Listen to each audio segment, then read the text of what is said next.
Hello, welcome to No Prize Podcast. It's the late October edition, and our friend Lucas is off on assignment at Baltimore Comicon, so we will hear more from him about that in just a couple of weeks. But with me from across the pond, Johnny the Machine Hughes. How are you, my friend? I am very well, thank you very much. It was my birthday the day before yesterday. And my birthday's next week. Hey, congratulations. You're the elder statesman for this podcast. Am I? Yeah, well, on old timers, on old time. Oh, wait, is old timers podcast now really going to be old timers? Old timers is always about the old books, not Not old the old hosts. hosts. So the party was last night. Didn't it? I had a marvelous. See what I did there? Marvelous birthday. No migraines. Oh, fantastic. Everyone who watches TDC will hopefully get the reference. Couple of things.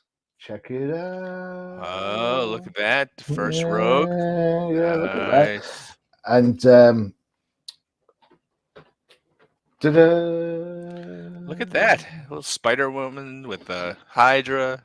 dudes. And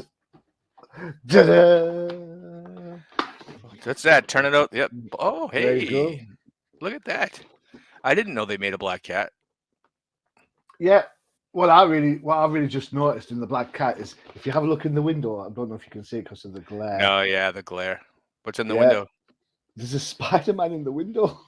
Oh, look at that. I just noticed that. That's cool. That is cute. That's nice. That is super cool. Oh, I didn't even spot that. Is that a new release? I don't know. I think they've been around a while, to be honest. You'd have to check with Bobo on Crisis in the Toyverse. But my wife knows that the only Marvel books that I buy with any regularity is currently Black Cat, as everyone knows, because I think the book is fantastic. And Spider-Woman, who I've been a long time fan of, and the book is finding its feet to say its release, I think. Yeah. So there you go. I think so. Yeah, I think so. It's it still takes its little flights of fancy a little bit sometimes, but other than that, I think it's pretty good. Yeah. Well, I guess the big news this week with Marvel is that they only released like 6 books, right? Yeah. Way to command the racks there, Marvel. Well done. Mind you, to be fair, DC only put out, if you count Batman books as one, DC only put out like what, 4? Yeah, if you count all the Bat Universe books as one. Yeah. To be fair, I haven't looked at a DC book since the pandemic started, so I don't know if that's good on me or bad on me. So if I'm honest, I've been reading a lot of. I love Detective Comics at the minute. I think that's been absolutely fun read.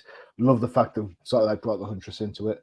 And what I haven't read the regular Bat book since issue 105.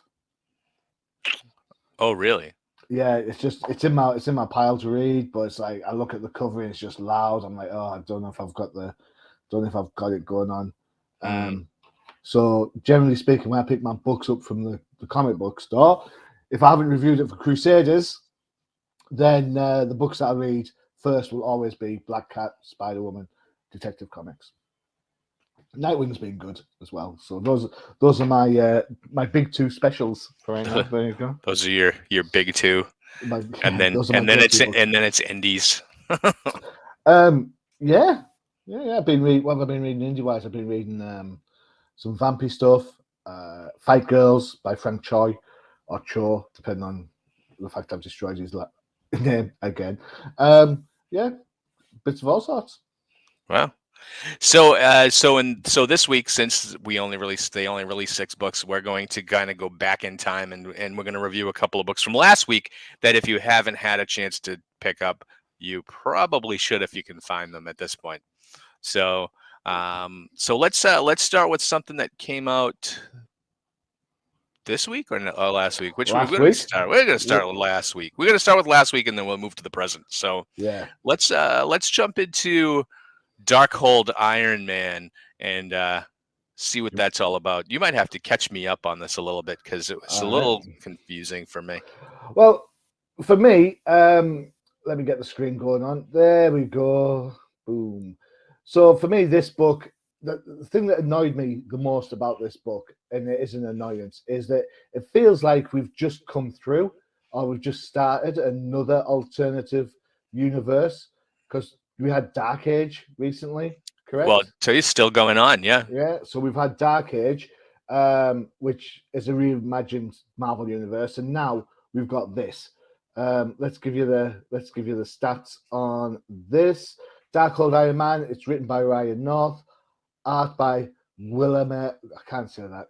Is it Guillermo Sana? Sorry, I've pronounced it massively wrong. Don't care. Uh, Colors, Ian Herring, letters by VC's Clayton Cowles, who we all know, is the boy when it comes to all these sort of lettering deals. So this is basically a bit of a reimagine of Iron Man's origin, but told through the dark lens of the Darkhold. Um, Ooh. don't be like that. All right, so basically, same sort of thing. He is captured, builds a suit of iron to save him, escapes, yada yada. The thing is, the suit's a little bit wonky in that as things progress, the suit is actually some sort of addiction type thing that is killing him slowly. Hmm. But Tony Stark is Tony Stark still, so he gets super obsessed. He thinks, "Oh, I can fix it. I just need to do," and he keeps putting the suit on and the suit on. You see there at the top of the page, his Mhm. arms all burnt to buggery.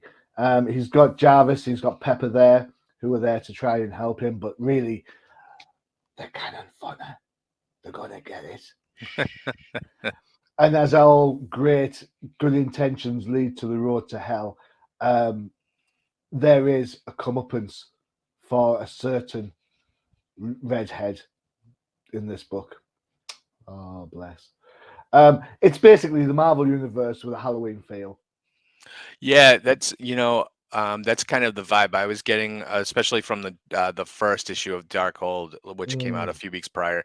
But this one was more of a like a horror kind of take on definitely. Iron Man, and really jumped into his problems with addiction Hmm. and in being in his feelings of being trapped in the suit. If you remember the old Silver Age Iron Man, when he Yeah, was had to wear the chest plate for his heart condition, he always felt trapped in the suit, and this actually takes it to the extreme, to the point where it does become an addiction where he can't take the suit off because it yeah, fuses to his flesh. And now, like at the end of this book, when he's like, why would I ever want to take this off? yeah, That to me was that kind of paralleled, why would I ever want to stop drinking? yeah, very you much. know Yeah, very much so so. so Uh, it did kind of mix all of the mythos of Iron Man into this kind of horror story with no real happy ending, right? Because that's how it ends, was why would I want to take the suit off? yeah, It kind of ended like old kind of Tales of Suspense type books, or old EC horror, yeah, yeah, yeah. where The there old decent, yeah, yeah, yeah, well, definitely. there wasn't like a happy ending. It was just kind of like an ending. And Well, you're absolutely right. I think the horror of it isn't just what he's going through. It's the right, love that Pepper has for Tony, to the point where he's built her one of these suits, and that's where she's going in this page. yeah, She's getting suited up, which is going to lead to, obviously, if you read the dialogue at the start of the book, it pretty much says straight away, "This is the day that I died." So you know, that Tales of Suspense type of EC mystery, the kind of, the dark story, the dark twist is all in there. I will say, art wise, for me, screams Mike Mignola in places. right. This page especially, right? I Yep, mean, yep, it does. big shadows. So shout out to the colorist, I think Ian Herring, who did fantastic work on this. Um, I didn't expect to like the book as much as I did. I'm not going to lie. Well, Um, you kind of get event booked out, right? And yeah, what I Yeah. kind of feel like Marvel's cycle is what's the next thing. Up to the point now, it's like you got two or three next big things going on at the same time, Mm. and this Darkhold crossover, which is arguably going to be with having Scarlet Witch and Blade and Spider-Man, it kind of feels like it's pulling Iron Man and Spider-Man in here to bump up sales. To be the big hitters. Yeah, right. And then you Yeah, have yeah, yeah. Blade and you have Scarlet Witch, and I can't remember who the other one is at the moment, but then I think that's where you're really going to get the story. Now, this does go back to Chthon, who's the big demon bad guy Hmm. in this series, and it does harken back to like the old Avengers storyline with Scarlet Witch being possessed by Chthon and some other stories. So this book does have roots in Marvel's history, and it's interesting to kind of see what they're doing here. I just think that this book's going to get overshadowed by other things going on in Marvel. Which is a shame, I think, because I think Yeah, the premise is, for me, it's a very clever premise in that it, as you say, it builds onto the addiction that we know that Tony has, right, and the interaction between him and Jarvis and Pepper feels like a genuine relationship. They're not, whilst they are just there to get bumped off at some point. It doesn't feel overly so. It's it does feel like there is a genuine feeling between the characters. Um, I just I think the surprise hit of the What If cartoon has kind of really given Marvel scope for, what, the readers want to see something a little bit different. right. But if you have too much different all at the same time, it's gonna dilute the main universe. And to be fair, once all these events are over, it'll be the main universe that still continues to sell books. Yeah, well, I think that Marvel more than anything right now has kind of been separating their little, the little house pieces that they're doing, which All is right, kind of like the next book that we're talking about, which will be the finale of Hulk, right? Um, right. the Hulk pretty much has been living in a vacuum for the last few years, with the exception of a few appearances here and there. He's basically been Al Ewing's baby, right, for the last Mm, it's been at least 3 years that this book has been going on, probably a little more almost closer to 4. But this is it. This is the finale, the 50th issue. Just a gorgeous wraparound cover from Alex Ross there. Um, and I'll explain this book. It's got, I'm kind of missing Lucas right now because Lucas has been the one with the PowerPoints and everything on Hulk for the last couple of years here, and it has been at times you need the checklist and the scorecard to kind of keep you up on what's going on, and we call it the Ewing verse, because Al's pretty much been doing his own thing, and he's got his own concepts, and he's now launching other different books to kind of go along with his storylines. If you mhm. love Immortal Hulk, you should follow Al Ewing over to the Defenders along with Harpy. Gamma Flight just ended with all the sub characters from this book, none of whom appear in this issue except for Walter Langowski, Sasquatch / Doc Samson. I Um, have to say that Gamma book is terrible. I liked the Gamma book simply because it was like a wrap up for that story, for the storylines. There was a lot of story that this book told. Then Gamma Flight told the story that this book didn't have time to tell, right? So that's I like that book for that, just to wrap that story up. But this one is a gigantic 80-page giant, wrapping up pretty much everything that Al Ewing wanted to tell. Um, Now, in the last issue, um, McGee and Hulk went through the Fantastic Four's Forever Gate. I don't know if you've been reading for Fantastic Four. I've been Um, reading some Fantastic Four, so which builds me to a question in this book, but never mind. Carry on. so they go through the Forever Gate and they end up in the uh, in hell, really, the place where the One Below All lives, and and the Joe Fixit manifestation of the Hulk's psyche is manifested in hell as the Red Hulk, and separates himself from I guess we would call him the baby Hulk or whatever you want to call him, the childlike Hulk.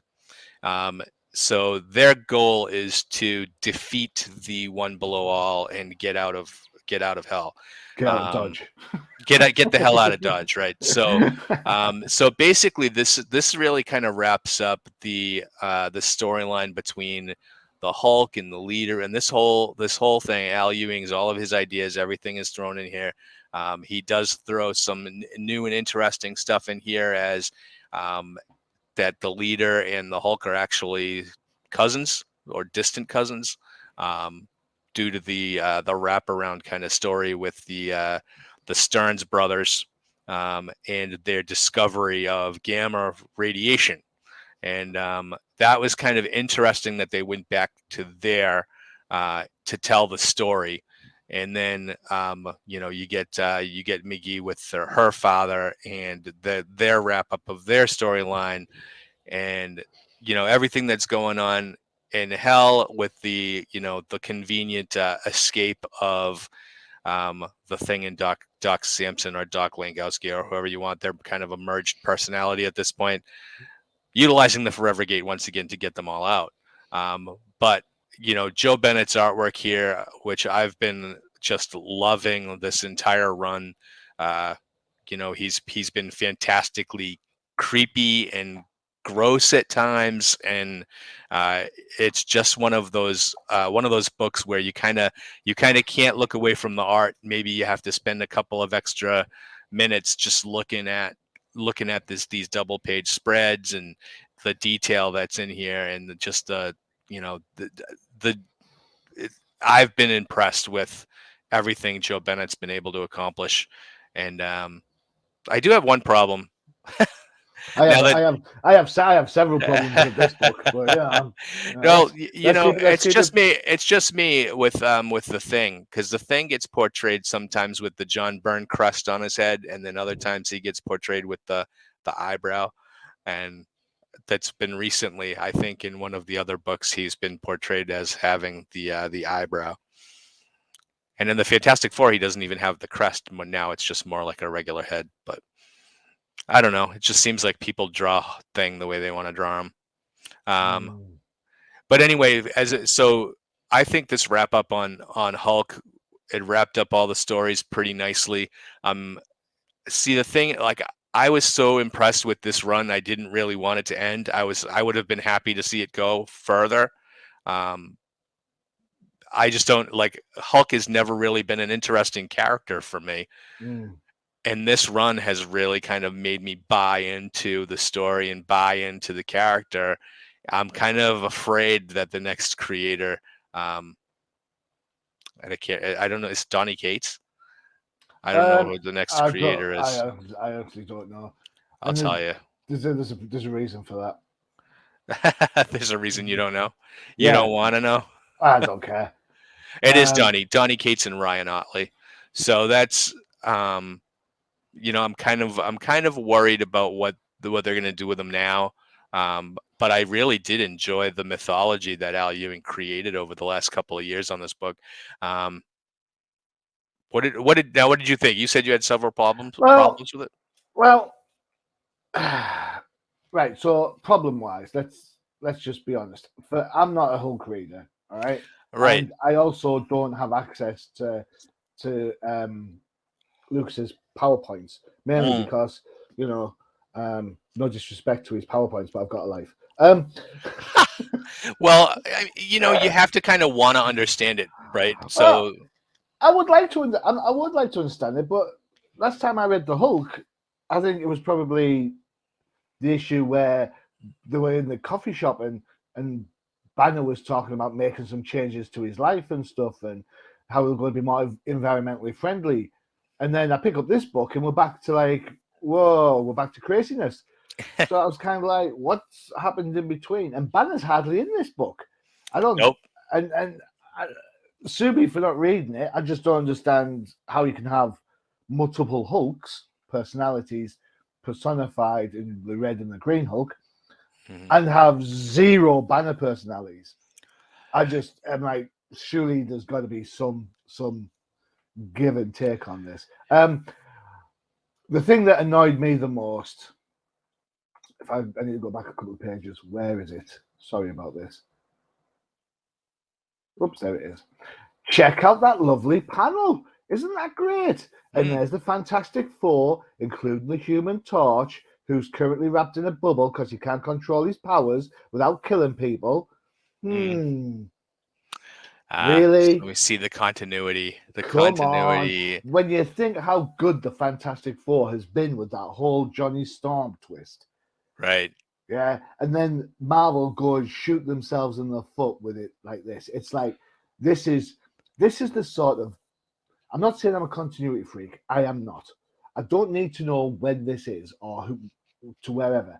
But for Christ's sakes, let's try and put a little bit of effort into this. You know, admittedly, the people that are reading the Hulk might not be, because it's a very mature title, might not be reading the Fantastic Four book, which is straight up superheroes. I get it, but still, come on. Um, Other things that I wasn't overly fond of, and I know it's part of the psyche element.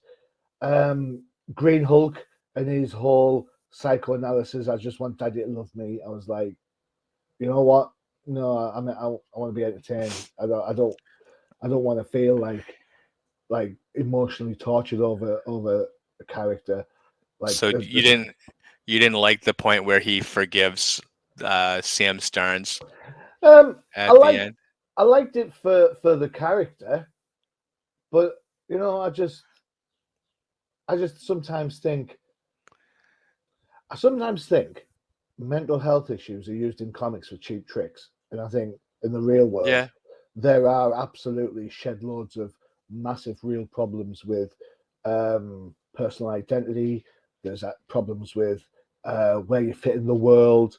There's comparisons of yourself to other people, Mm. um, feeling equal or less than equal to some people, and I just think sometimes when writers try to utilize or make a story about mental health or that features mental health, it it, it comes across as a bit shoddy sometimes. The Hulk forgives the character at the end of the book because that's what heroes do. That's what's supposed to happen. Uh, Mm. he's supposed to forgive him. So that's not some sort of wow, look at that. That's a mental health breakthrough. He's now cured or anything. You know, the fact is the Hulk is a kid. In this book, he's a child, and he wants his dad Yeah. to love him. So is this child abuse story? Is that what this is? Mm. Because he breaks his hand try to get his parent to recognize him and love him, and all the stuff he goes through. And I'm not sure I actually agree. I'm not sure I want to. I don't. I'm not necessarily think I want to promote a story that kind of says I want to be adored by my father. I'm going to go through all this stuff and hurt myself. But at the end, it's all right because I, the son, will forgive you, the father. Really? Does that Mm. not sound a little bit mental health suspicious? I don't know. Maybe I'm reading too much into it. As I say, Yeah. I haven't read the book for ages, you know, and I'm just kind of on the catch up here. So, what I will say about the book is that the letters, we don't talk about letters enough, I don't think, but Mm. I think in this book, the letterer is absolutely tickety boo. And let's just go through the stats. You mentioned John Bennett. So, colors are by Paul Mounts, letters are by VC's Corey Pettit. Inks helping out Joe Bennett is would you pronounce that Rue Jose and I would probably Bellandino call it. Bravo? I would call it Rui Jose and Belladino Bravo. Thank you. Yeah. So I think Paul Mount's colours in this book are fantastic. This Yes. and there's no And escaping. they have been for the Yeah, throughout this run. They've been great. I mean, you know, I've not seen this much green since I saw the Green Lantern Corps fight each other, but you know. um, but other than that, the colours are great, matches the spookiness and the eeriness of the panels. It doesn't always have to be colour. Look at that. That's a gorgeous snow scene straight on there. And I will do. Corey Pettitt's letters are fantastic. When you think how many different environments, how many different fonts, establishments they need to put in there, how many different tones are in this book. You know, the letters. It is a wordy book in places. It is. So he keeps it all in place. Doesn't affect the art. I mean, look at that picture. That's great. Yeah, there was the one you had a few pages back with Dr. Langowski that reminded me very much of a Brian Hitch. That one. Does that remind you of Brian Hitch? It reminds me more of John Byrne. Oh, But really? yeah. Okay. But, I was thinking more Brian Hitch on Ultimates, but that's maybe. Yeah. I could see that as well. Yeah. yeah. So yeah, this book has been a mixed bag for me. I think if you're a fan of the book, you're absolutely going to love it. If you're going to pick it up for the first time, thinking, "Oh, what's going on with Hulk?" Man, you're in for a rough ride. Well, you know what this would be is if when they collect this, and eventually I'm sure that they will into an omnibus, pick up the omnibus to get the entire story, and Yeah. that to me, I think this. I mean, this is the last piece of the puzzle. You know, I think Al Ewing sticks the landing here. I Mm-hmm. don't think there's a lot that he did wrong in this issue. I'm not in this whole run really. He's grabbed me from issue one. And he's had me on this ride for the last few years. Hulk goes to the top of my reading pile every time it comes in, and this was no different. And like I said, it's tough when you because I'm sure later on we'll recognize this run as probably one of the great runs on Hulk. But when I know he's leaving, and I'm like, oh, I'm not really, I know it Donny Cates coming in, but I don't know if he can do better than Hulk. That is what tells me what a good run this was. when Yeah. when I'm not looking forward to the next creator coming on the book. So Oh no. uh, Yeah, I can see that, and I appreciate. I absolutely, totally appreciate when it comes to this book. Um, I'm in the minority. Everybody loves this. Everybody and his gamma irradiated mother loves this book. So I yeah, appreciate that. I'm in the. I appreciate I'm in the minority there. But you know, hey yeah. ho, I'm all right with that. Woohoo! All right, well let's take a break, and you mentioned Bob Hour earlier, so let's look at Crisis in the Toyverse, and then we'll be right back.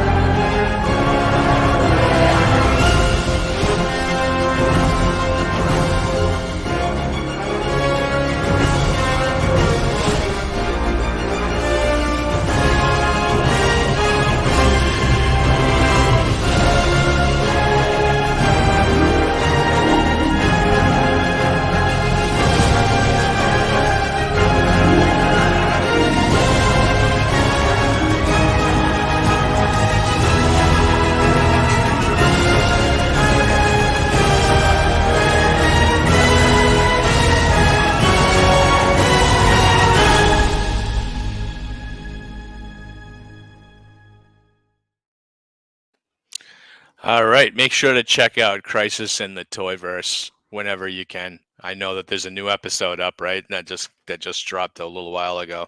Yeah, So he's a good guy. Good guy.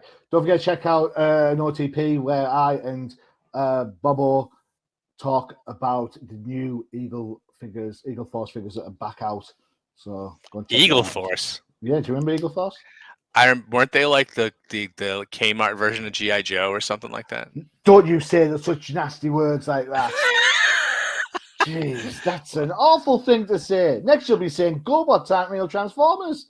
They're not. But I, all I remember is you go to the store, you want a GI Joe, I want a GI Joe, I want a GI Joe, and you end up with an Eagle Force guy, and you're like, I Dude, guess maybe he can be like the secret stealthy undercover Joe, you know. well, the thing is, Eagle Force, it's 40 years old.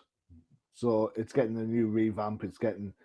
There's a whole new set squad of figures to look at. Some classics are in there, some new changes. If you like your figures and you like classic stuff, and you want something to knock Joe on his ass, go and buy an Eagle Force figure.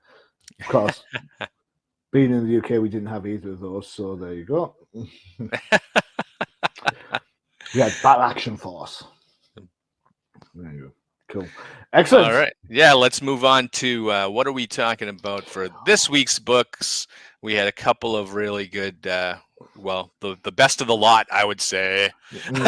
I don't know if I would say they were great by any stretch of the imagination, but we're going to jump into the X-Men Trial of Magneto, #3. Between you and me, maybe 2 issues too long on this. Could have been a one shot.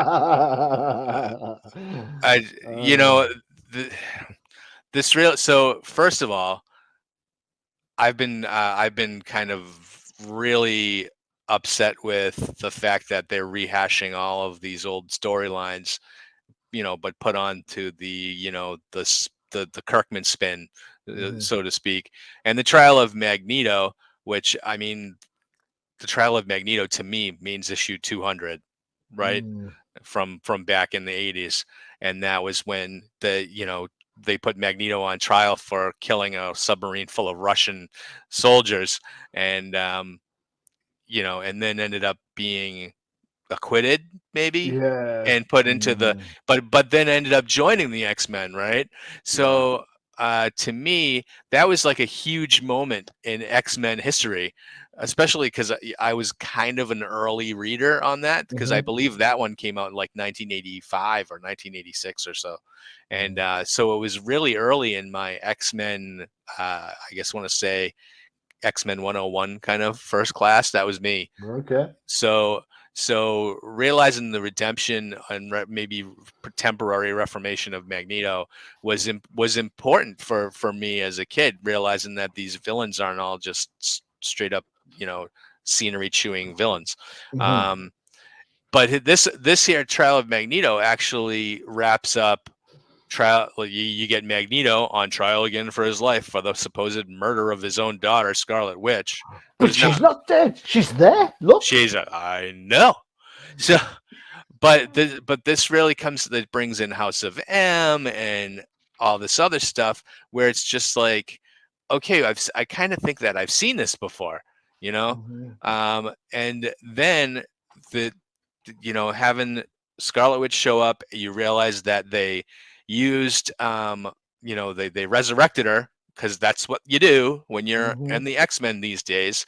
You kill them and then bring them back. And then of course this Scarlet Witch that they brought back was the earlier version of the Scarlet Witch that didn't know that she had kids, didn't know that she was married to the Vision, didn't it was, to me, and I'm sitting there going, well, how far back are we going here? Because Vision and Scarlet Witch got married back in the 1970s, and I kind of think that Professor X probably wasn't backing people up mentally at that point.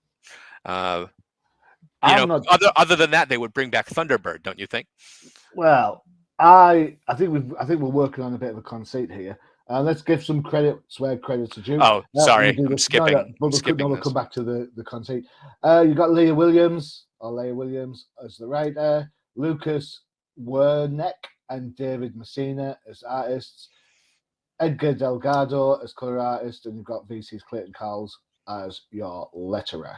There you go. And of course, the book has the traditional, by now, House of X fashion that we've all become used to.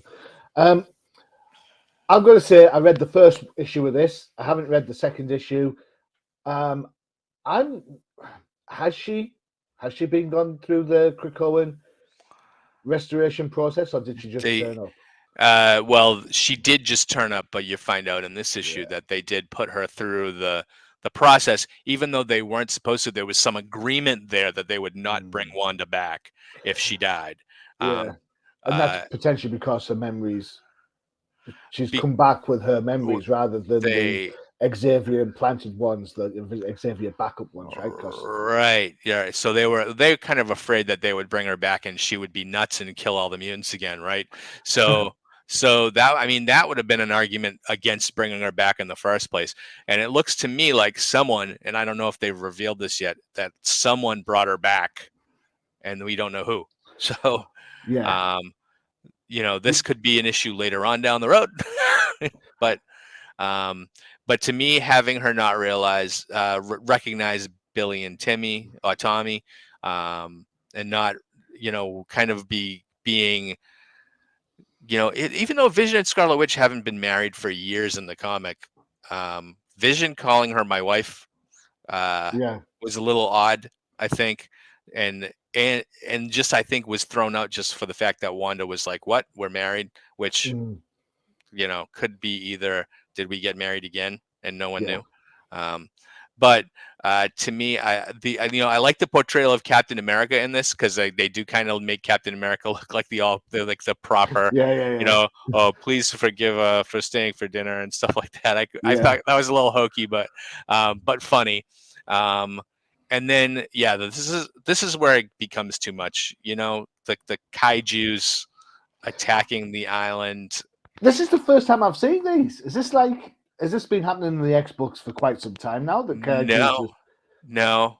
so this is randomly I three separate Kaiju's decide to Yeah, attack Krakoa. right. Yeah, who knows? I don't know. It's so weird. I know that there's been, I think there's some Monster Island stuff going on or whatever, but it's, I know, and I don't know if that was because, like, I know Deadpool was king of the on Monster Island, Mhm. and they were kind of uh doing something there. Yeah, but it's weird, right? I mean, we haven't seen this in the pages of X-Men or in any of the other pages of any of the other mutant books, where these random monsters show up to attack Krakoa. Wasn't Um, wasn't the in the new, which is the one, is it X-Men started recently at number one again? It was a whole new team, and there yep. was a monster that attacked New York, and the X-Men got there before the Avengers. Um, What was was that an alien, or because there was a monster in that as well? I'm ashamed to say that I have no recollection. Hmm. So So that might be linked. I don't know. To be fair, the X-Men, there's just too many books. It's like you think it's bad for Batman with so many books out from Batman, but oh yeah, The X books, it's like, ugh. And what frustrates me is there are a couple of really good books in there. yep. Even you don't. I mean, Hellions. I absolutely love Hellions. I just think a lot of it, and I know Kirkman is leaving or he has left already, but it just seems like there was so many big ideas that, you know now it's like I just don't know if they can get themselves out of it Is without it ruin. Hickman? You mean? Is that? Oh yeah, I always mix them up, man. Hickman, not Kirkman. Sorry, this isn't Yeah. Walking Dead. Well, Uh, it could be for all it. Nothing changes. yeah, it's true. Well, no, nobody will be Walking Dead in here because everybody's resurrected. So, um, I mean, I like that it seems like in some of these mutant books where the things that at the beginning that seemed so promising, like, oh, we've defeated death, we've defeated this, we've defeated that, are coming back to not be as beneficial as maybe we thought, right? Mm. Um, and that's where I kind of feel like these stories are going, because nothing can ever go perfect for the X-Men all the time. Eventually this is going to be the house of cards that really kind of falls down around them. And we'll see. Yeah, that last page reveal is just, come on. So, and this is pretty much where I kind of jumped off the track. I mean, I've got to say, well done for somebody putting bra straps on the old lady Wonder.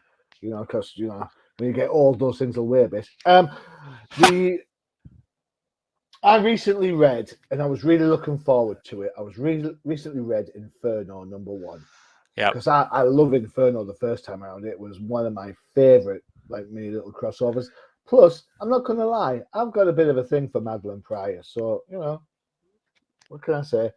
Um, what I got instead was the second part to House of X-Men issue number 2. This is the Mhm. one where you find out that Moira's got 10 lives. And Yeah.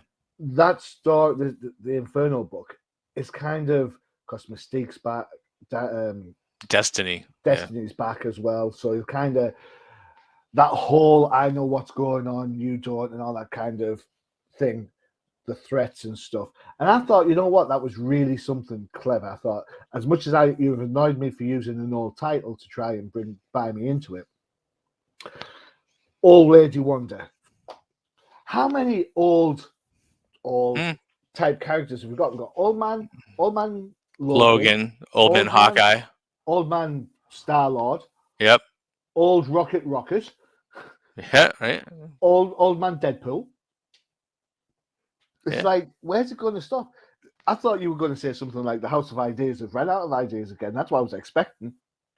Yeah. And you know what? I'm not actually against that thought process. I find it hard. And then, again, this is going to scream at the continuity that I said that I don't care about. And I genuinely don't care about. I find it hard that Captain America is written so on point here. Mm-hmm. And yet in other books, he is so far off point. Now, some of that will be writers trying to do different things. In the Captain America book, for example, where he's journeying the States, they're trying to prove the diverse nature of the United States and that anybody could be a Captain America. And I totally get that. It's an admirable idea. And I think, if that's what you want, knock yourself socks off. But try and at least make the characters sound like they're supposed to be.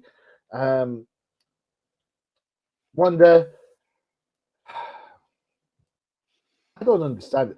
Is Wanda the fulcrum of the Marvel universe, and I've just missed it somewhere in the last 30, 40 years or something? Well, she seems to be the fulcrum of the X-Men universe since But House of M. You know, yeah, she seems to be like almost like Public Enemy number one, but but not.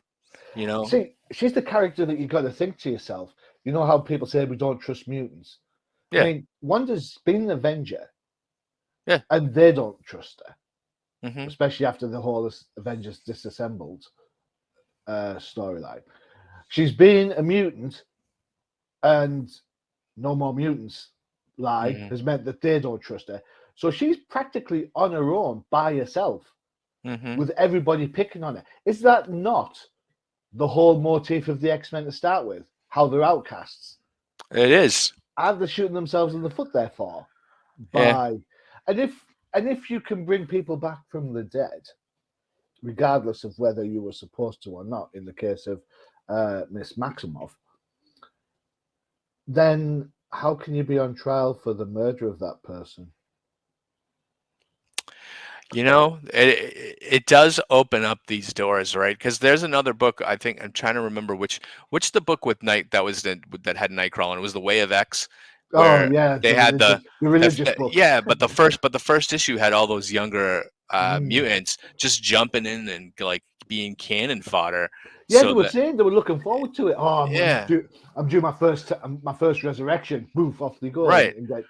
And But notice I said then boof and not bamf there. you'll But then you look at other books where there was one where Domino got like horribly disfigured or something, That was and in then the first X Men series. Yep, when and she then you're and then plants.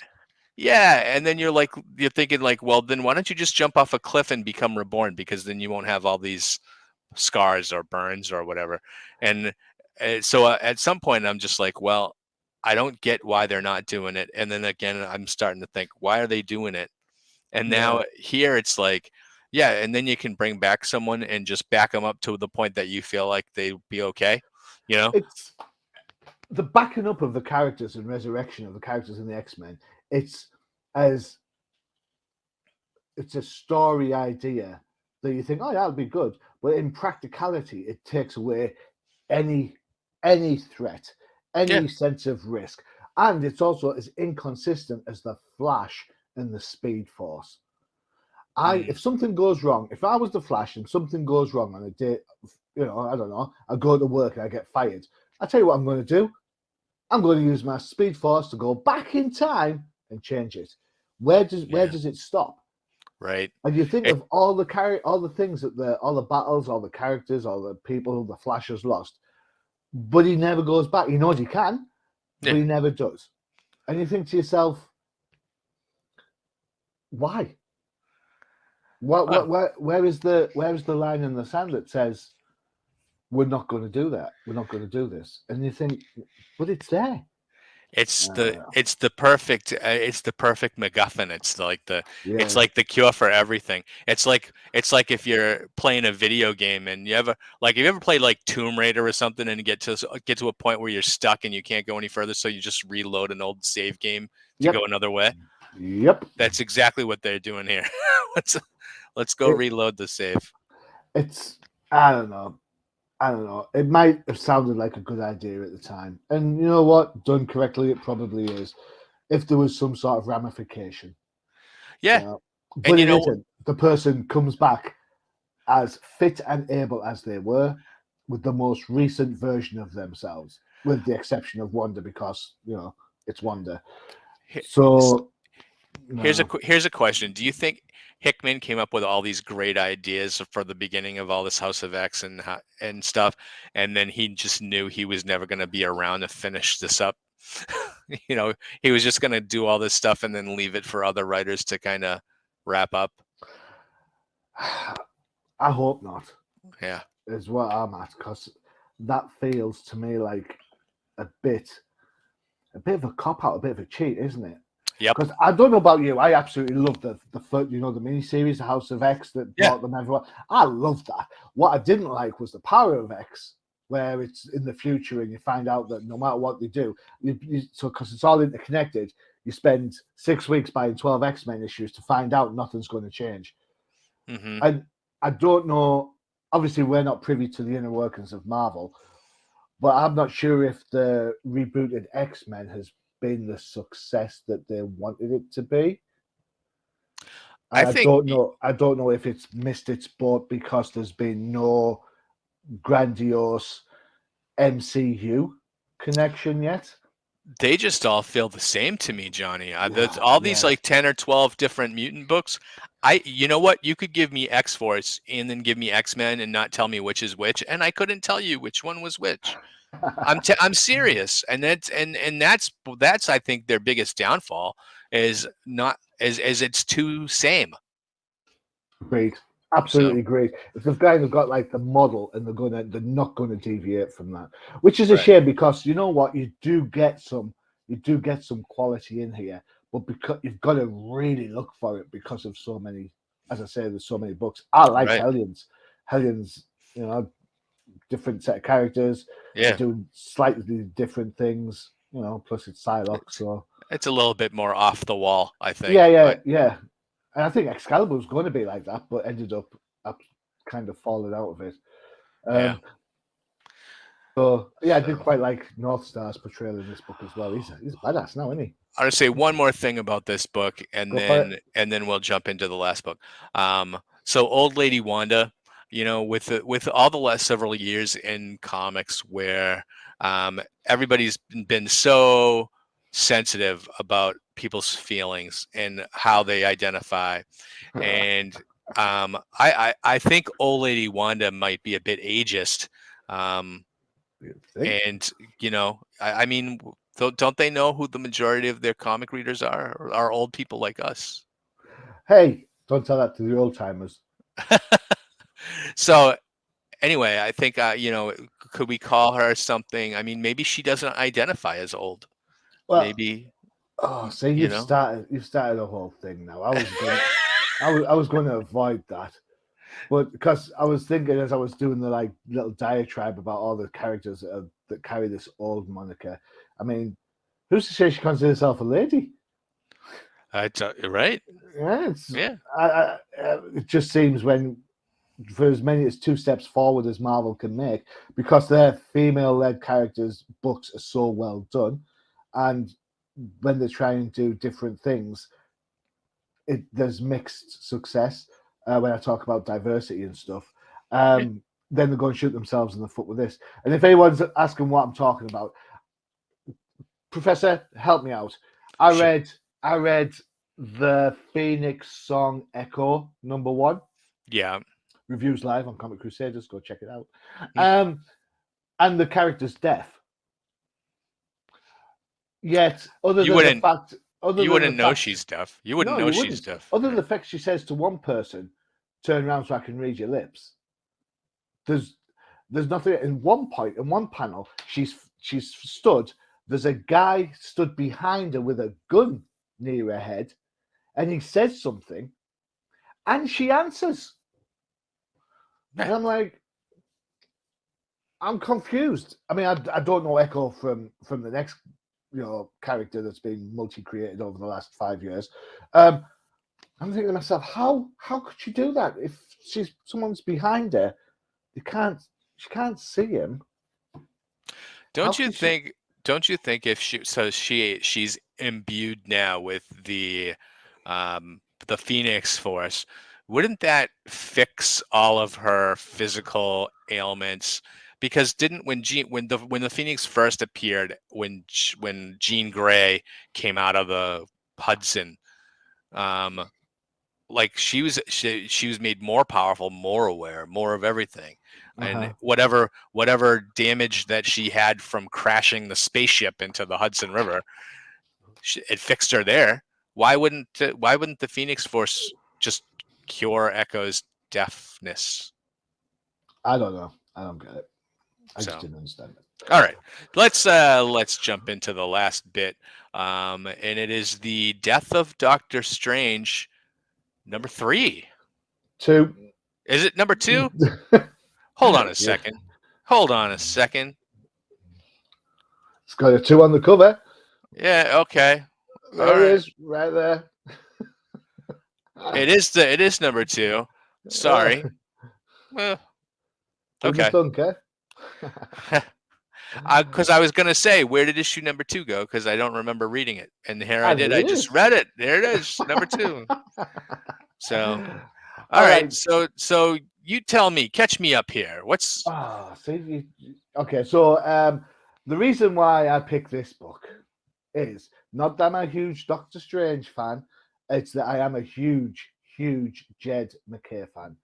For anyone who's listened to me or seen my reviews, Jed McKay is currently tearing it up on Black Cat, and of course he's got his Infinite Stones storyline going on, which is fantastic. I love Lee Garbett. Lee Garbett's last work, if you look, is on Shadecraft for Image. Prior to that, he was on Captain Marvel, and everyone knows how much I love that book as well. Antonio Fabella is the colorist. VC's Corey Pettit is our letterer of choice. So this is a multiverse type thing going on here. The fact is that Doctor Strange is dead. Oh no, but as we saw last issue, he's not dead properly because thanks to the wonders of the multiverse,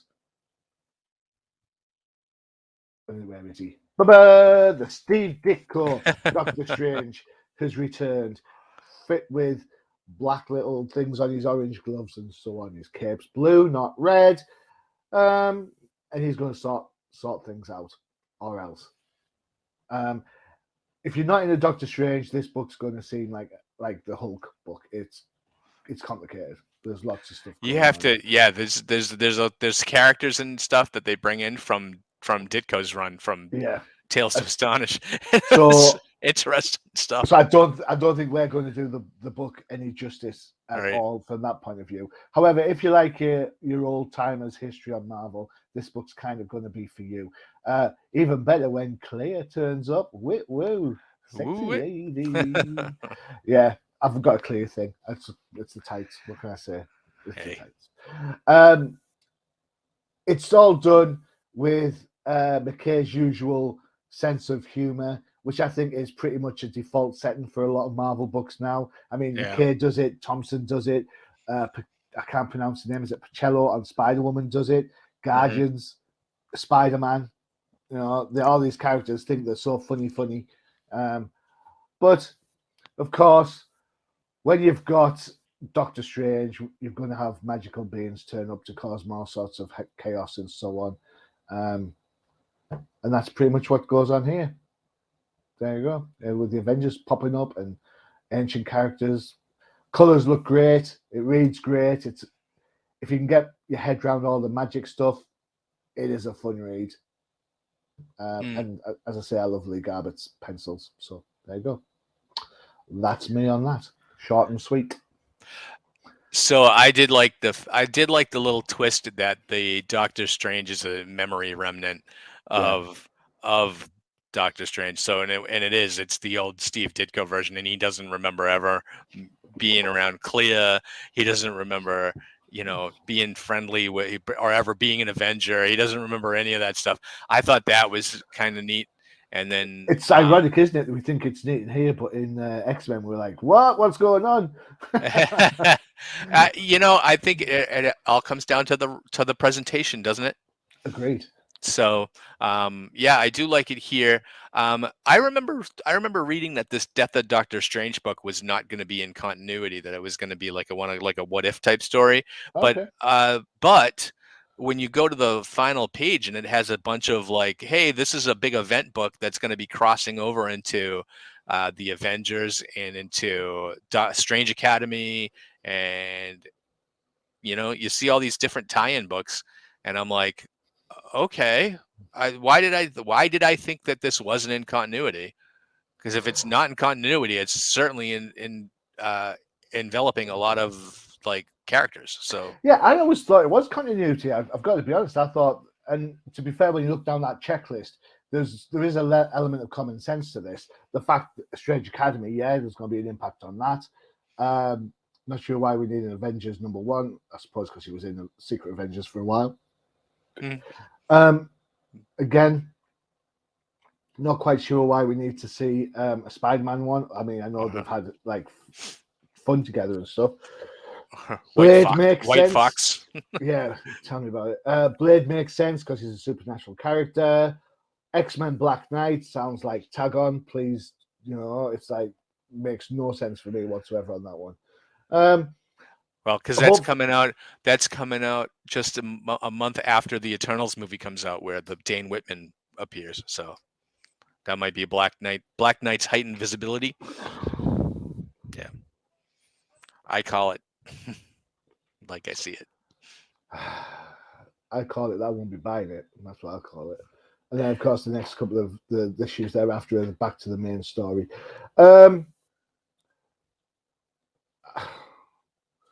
It's kind of bummed me out that.